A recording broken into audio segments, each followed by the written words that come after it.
Kuwait నుంచి మీరు ఇండియాకు సామాన్లు పంపిస్తూ ఉన్నారా? యూసఫ్ కార్గో వారు ప్రత్యేకమైన ఆఫర్లు ఇస్తూ ఉన్నారు.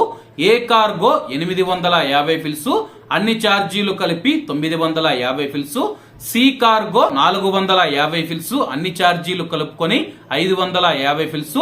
మీరు ఎంత జాగ్రత్తగా వారికి మీరు సామాన్లు అందజేస్తారో అంతే జాగ్రత్తగా భద్రతతో మీ ఇంటికి చేరుస్తారు. మాలియా మరియు కైతాన్ ప్రాంతాలలో యూసఫ్ కార్గో కలదు.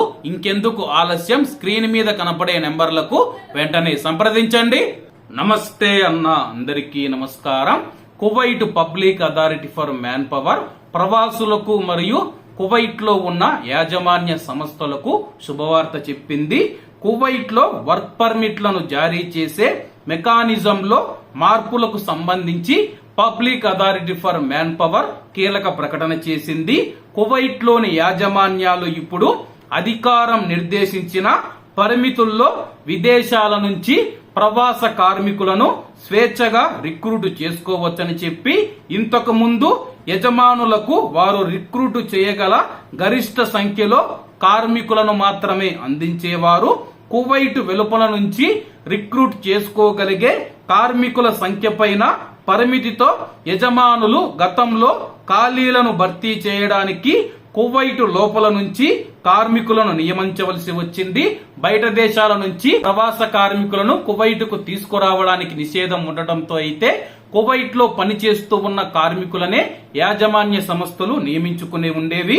కువైట్ బయట లేదా లోపల ఉచితంగా రిక్రూట్ చేసుకోవచ్చని చెప్పి కొత్త నిర్ణయంలో మొదటిసారిగా వర్క్ పర్మిట్ జారీ చేయడానికి 150 దినార్ల అదనపు రుజుము ఉంటుందని చెప్పి, అలాగే కువైట్ కు వచ్చిన మొదటి 3 సంవత్సరాల లోపు యజమానులను మార్చుకోవాలనుకునే ఉద్యోగులు 300 దినార్ల బదిలీ రుజుమైతే చెల్లించాల్సి ఉంటుంది.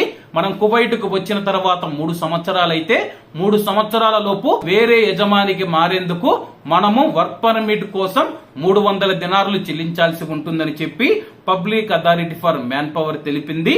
అలాగే కువైట్ లో వీసా అక్రమ రవాణాను ఎదుర్కోవడం, వ్యాపార వాతావరణాన్ని మెరుగుపరచడం మరియు కార్మికుల వ్యయాలను తగ్గించడం ఈ నిర్ణయం యొక్క ముఖ్య ఉద్దేశం అని చెప్పి అధికారులు తెలిపారు.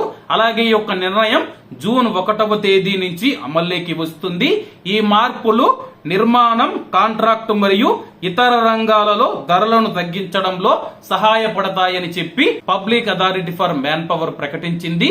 ఏది ఏమైనా సరే విదేశాల నుంచి ప్రవాస కార్మికులను తీసుకుని రావడం వల్ల కొత్తగా ప్రవాస కార్మికులు కువైట్ లో ఉపాధి పొందనున్నారు. కాబట్టి అందరూ బాగుండాలి, ఎందులో మనం ఉండాలి. అందరికీ నమస్తే అన్న, జై హింద్.